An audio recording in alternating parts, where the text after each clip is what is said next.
Assalamualaikum warahmatullahi wabarakatuh. Perkenalkan, nama saya Hasan Akbar. Di sini saya akan menjelaskan karakteristik listrik saluran transmisi. Adapun submateri yang pertama itu resistansi, yang kedua induktansi, dan yang ketiga kapasitansi.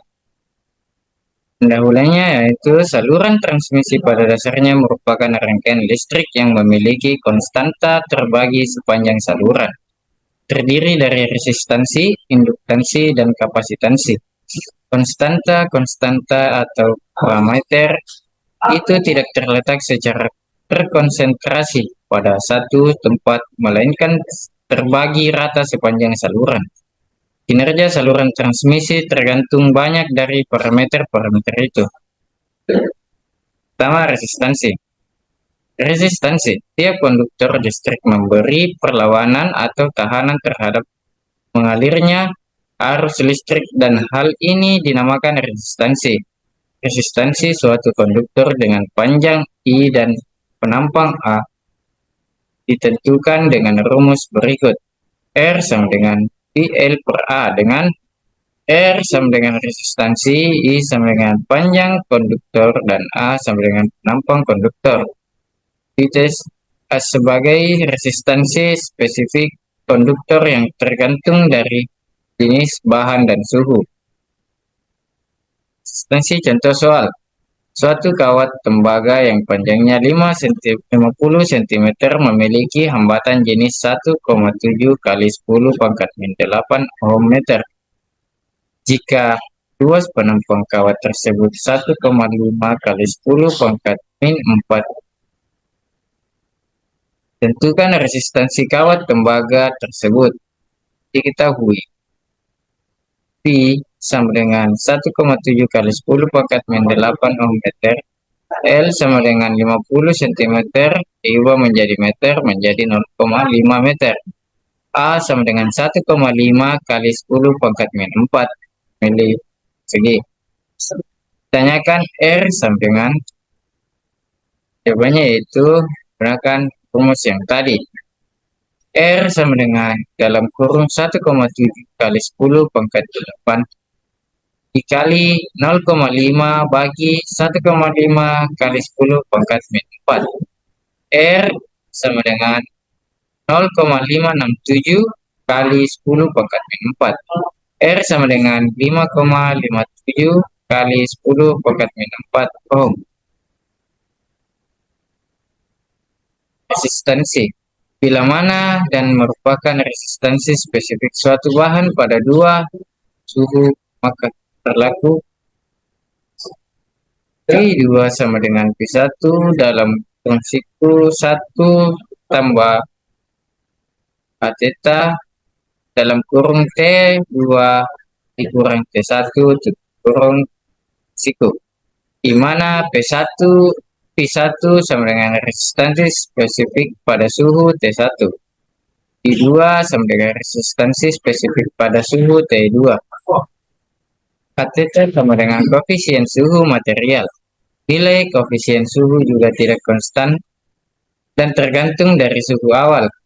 Koefisien suhu itu pada suhu T1 adalah kateter sama dengan A bagi 1 tambah A pangkat 0 T1, di mana A theta sama dengan koefisien suhu resistansi pada 0 derajat Celcius.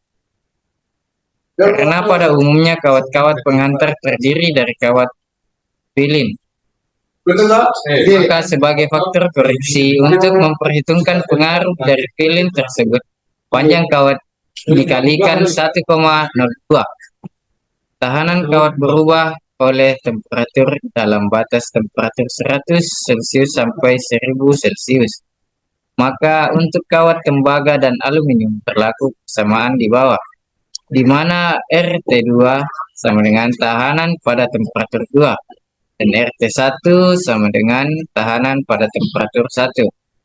AT12 koefisien temperatur dari tahanan pada temperatur T1 Celcius derajat. Harga-harga T0 dan untuk bahan konduktor standar tercantum pada tabel di bawah. Adapun resistivitas dari bahan konduktor standar untuk berbagai temperatur dilihat pada kolom tabel di bawah ini. Tekanan arus searah yang diperoleh dari perhitungan di atas harus dikalikan dengan faktor 1,0 sama dengan untuk konduktor padat, 1,01 untuk konduktor pilin yang terdiri dari 2 lapis, 1,02 untuk konduktor pilin yang lebih dari 2 lapis. Efek kulit. Bila mana suatu konduktor dilalui oleh arus searah, arus listrik akan terbagi rata pada penampang konduktor. Hal demikian tidak terjadi pada arus bolak-balik, di mana terdapat kecenderungan bahwa arus lebih berkonsentrasi pada permukaan konduktor. Pada suatu sistem arus bolak-balik, bahkan arus listrik tidak akan melewati inti konduktor dan seluruh arus akan dikonsentrasi berdekatan dengan tepi. Fenomena ini disebut efek kulit atau skin effect dan mengakibatkan bahwa resistansi sedikit meningkat, terutama bila konduktor memiliki garis tengah yang besar. Pada frekuensi yang rendah, efek kulit adalah kecil. Efek ini menjadi penting pada frekuensi yang tinggi atau penampang konduktor yang besar. Selanjutnya untuk frekuensi 50 Hz. Peningkatan resistansi tidak seberapa, berarti untuk konduktor tembaga dengan garis tengah hingga kira-kira 1 cm, untuk konduktor dengan garis tengah 2 cm, peningkatan resistansi menjadi kira-kira 2,5%. Dan untuk garis tengah sebesar 2,5 cm menjadi 8%. Efek kulit akan menjadi lebih kecil untuk kawat yang terjalin. Efek kulit meracik menaik juga dengan meningkatnya penampang frekuensi dan permeabilitas. Induktansi. Sebuah konduktor yang melalui arus listrik dikelilingi oleh garis-garis magnetik berbentuk lingkaran konsentrik. Dalam hal arus bolak-balik, medan sekeliling konduktor tidaklah konstan, melainkan berubah dan mengait dengan konduktor itu sendiri maupun dengan konduktor-konduktor yang lain yang terletak berdekatan. Oleh karena adanya kaitan-kaitan fluks itu, saluran memiliki sifat induktansi. Adapun gambar di atas, misalnya suatu saluran udara yang terdiri atas 2 konduktor paralel berjarak di meter. Radius penampang konduktor adalah R, sedangkan D adalah jauh lebih besar dari tiap konduktor. Bila mana dialiri aliran listrik, maka akan membentuk suatu medan magnet yang terdiri atas lingkaran-lingkaran konsentrik dengan konduktor sebagai titik tengah dan terletak pada bidang tegak lurus pada panjang konduktor. Sebagai medan terletak di dalam konduktor dan sebagian lainnya di luar konduktor. Pemakan radius penampang konduktor sebesar R dan arus listrik yang mengalir sebesar I ampere dengan menganggap distribusi medan di dalam konduktor berbentuk rata. Intensitas medan pada tempat X dari pusat konduktor adalah Kx sama dengan 1X per 2 pi R kuadrat. Bila X lebih kecil daripada R. Selanjutnya berlaku rumus di bawah. Dengan Bx sama dengan induksi magnetik di tempat X. Dan mikro sama dengan 4pi kali 10 pangkat 7. Dan mikro permeabilitas relatif medium. Px sama dengan mikro Ox per 2 pi R kuadrat kali I. Dengan demikian, maka flux yang melewati dinding suatu tabung silindris dengan tebal dx dan panjang 1 meter menjadi theta x sama dengan dx kali I kali dx sama dengan mikro Ox per 2 pi R kuadrat kali I kali dx. Flux ini mengait dengan arus yang terletak di dalam lingkaran dengan radius x, yaitu d dengan X kuadrat per R kuadrat kali I, sehingga kaitan fluks berikut. Kaitan fluks seluruhnya mulai dari pusat lingkaran hingga tepi konduktor menjadi kaitan fluks total, seperti pada rumus di bawah. Ini perlu diperhatikan fluks luar, yaitu yang terletak di luar konduktor. Yang akan diperhatikan hanyalah fluks yang terletak di antara kedua konduktor, karena yang selebihnya merupakan fluks gabungan yang tidak berpengaruh pada induksi sendiri. Buat medan disebabkan suatu konduktor pada jarak X mulai dari pusat konduktor X lebih kecil daripada R. Induksi magnetik menjadi rumus di bawah.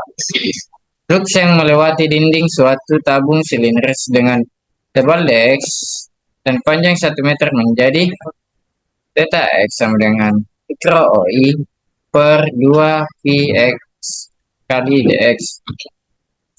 Kaitan fluks total di luar konduktor jalin rumus sebagai berikut.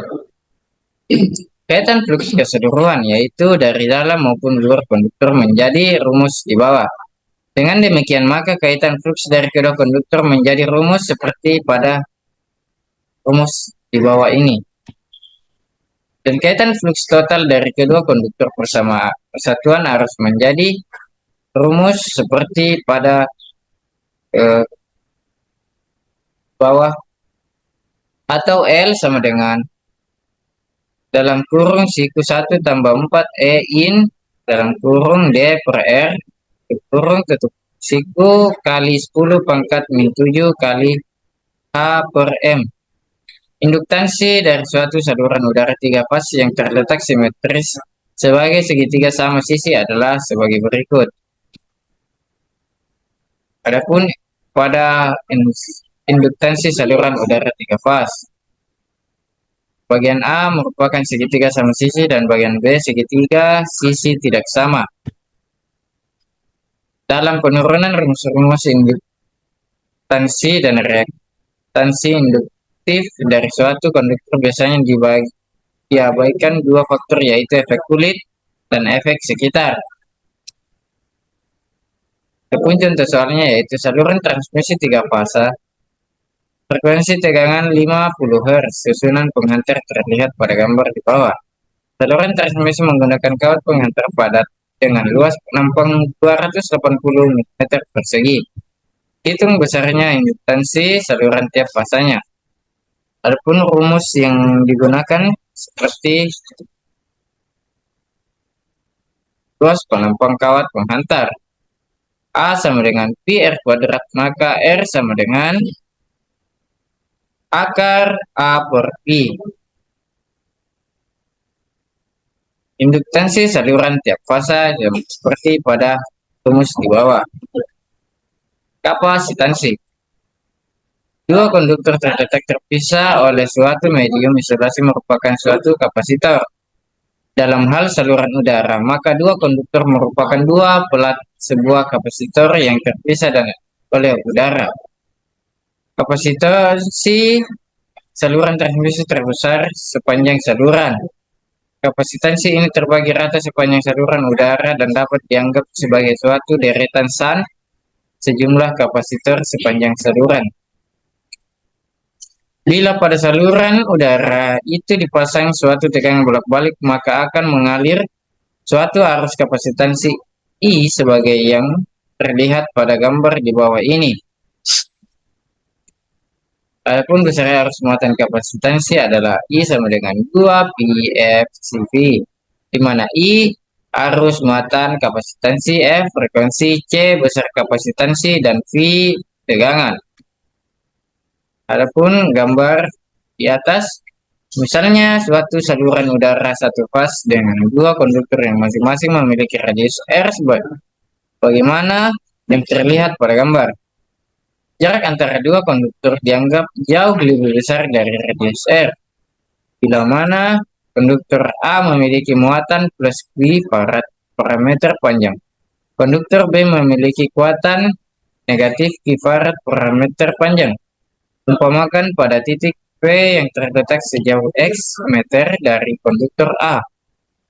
Intensitas medan pada titik P dikarenakan muatan plus Q pada konduktor A adalah yang mengarah kepada B adalah sebesar E X A sama dengan Q per 2Pi KO X.